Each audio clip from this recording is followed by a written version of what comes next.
తమిళనాడులో విజయ్ ప్రభుత్వం కనీసం 3 నెలలైనా నిలబడుతుందా అని మాజీ సీఎం స్టాలిన్ తీవ్ర విమర్శలు గుప్పించారు.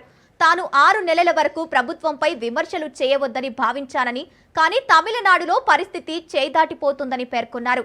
ఈ సందర్భంగా డీఎంకే పార్టీ 2 ఏళ్లుగా క్షేత్రస్థాయిలో ఎన్నో ప్రయత్నాలు చేసినా ఎలాంటి కేడర్ లేకుండానే టీవీకే పార్టీ అధికారంలోకి వచ్చిందని ఆరోపించారు.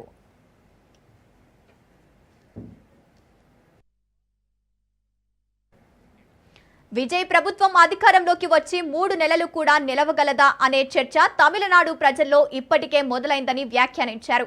కొత్త ప్రభుత్వం అధికారంలోకి వచ్చిన తర్వాత 6 నెలల పాటు విమర్శలు చేయకూడదని తమ పార్టీ నిర్ణయించుకున్నట్లు గుర్తు చేశారు.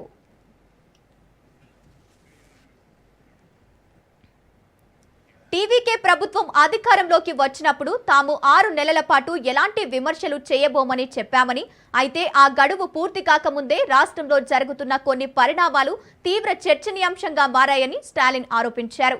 కానీ ఇప్పుడు తమిళనాడు ప్రజలు టీవీకే ప్రభుత్వం 6 నెలలు కాదు, కనీసం 3 నెలలు అయినా కొనసాగుతుందా అని మాట్లాడుకుంటున్నారని స్టాలిన్ పేర్కొన్నారు.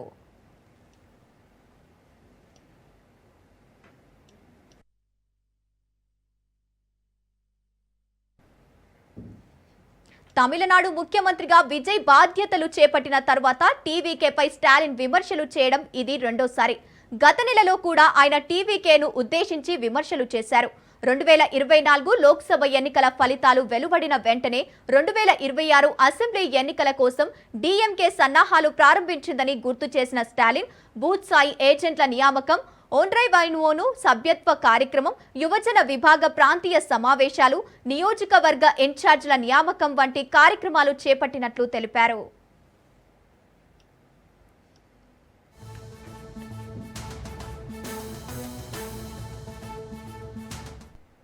ఇంత చేసినా డీఎంకే తిరిగి అధికారంలోకి రాలేకపోయిందని పేర్కొన్నారు. కానీ టీవీకే ఓటర్లు కలవలేదని, చాలా చోట్ల బూత్ ఏజెంట్లు, కౌంటింగ్ ఏజెంట్లను కూడా నియమించలేదని, అయినప్పటికీ గెలిచి ప్రభుత్వం ఏర్పాటు చేశారని విజయ్ విజయంలో స్టాలిన్ తీవ్ర వ్యాఖ్యలు చేశారు.